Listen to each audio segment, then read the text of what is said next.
Welcome back to my channel and welcome to day 11 of 12 days of polish. I cannot believe this series is almost over.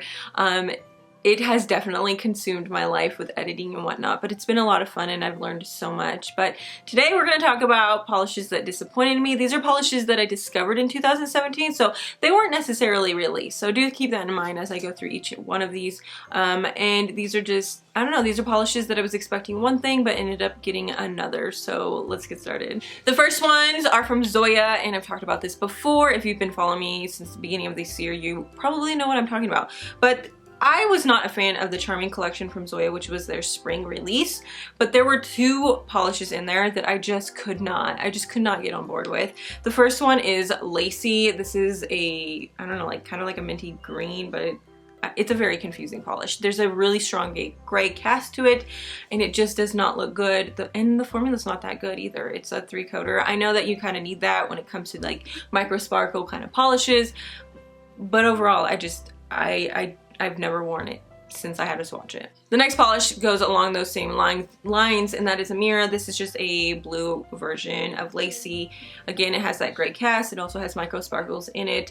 And it just sits in my collection because I think maybe one day I'll have to compare it to another polish, but that day has yet to come. Next up is the Sinful colors, and this is San Francisco. I picked this up because it was re-promoted in their St. Patrick's Day collection. And this actually is, it kind of reminds me of Queen of Green. If you watched my previous video, there's something, it kind of looks like a grassy green as well, but this is so thin. This is so thin. I was not expecting that, and this is not a unique enough color for me to justify how thin it is. This is a color that's been made before, so I'm not really sure what's going on with this. I think it needs to be reformulated. That's just my personal opinion. I am not a nail polish maker, but yeah, this is just, I don't know, this is just, it was a really big letdown. The next polish is actually an entire collection, and that is the Neons collection from Sinful Colors. This was released in the summertime, and it did include a white on time. This is just the white base coat that they recommend you wear under these because you absolutely need them. And that's what I find disappointing about it, because I know that they can come out with a good neon. I know that. They came out with the original 24/7, which was a neon pink, and what happened to Sinful Colors? I don't understand.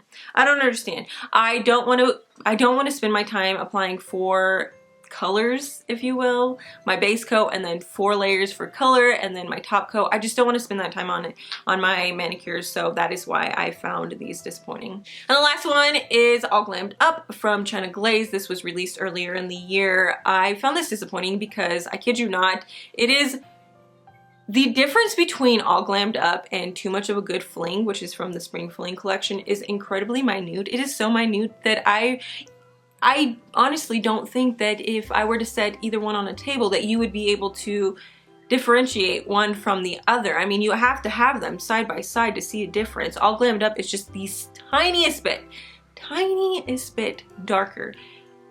But this is one of those polishes, it's like Glaze duped themselves. I really don't understand why they did that, and All Glammed Up actually doesn't even have that great of a formula. I found that Too Much of a Good Fling actually had a really good formula for being such a light color. It had a really good formula. This one, on the other hand, just, it didn't do it for me. And I don't know why there's such a big difference between formulas, because they're basically the same color. So those are some polishes that disappointed me this year. I really didn't have too many. I thought I would have a lot more since I bought a lot more this year, but I think I did pretty good. So let me know what polishes disappointed you this year, and I will see you guys tomorrow for my 2017 favorites. Bye!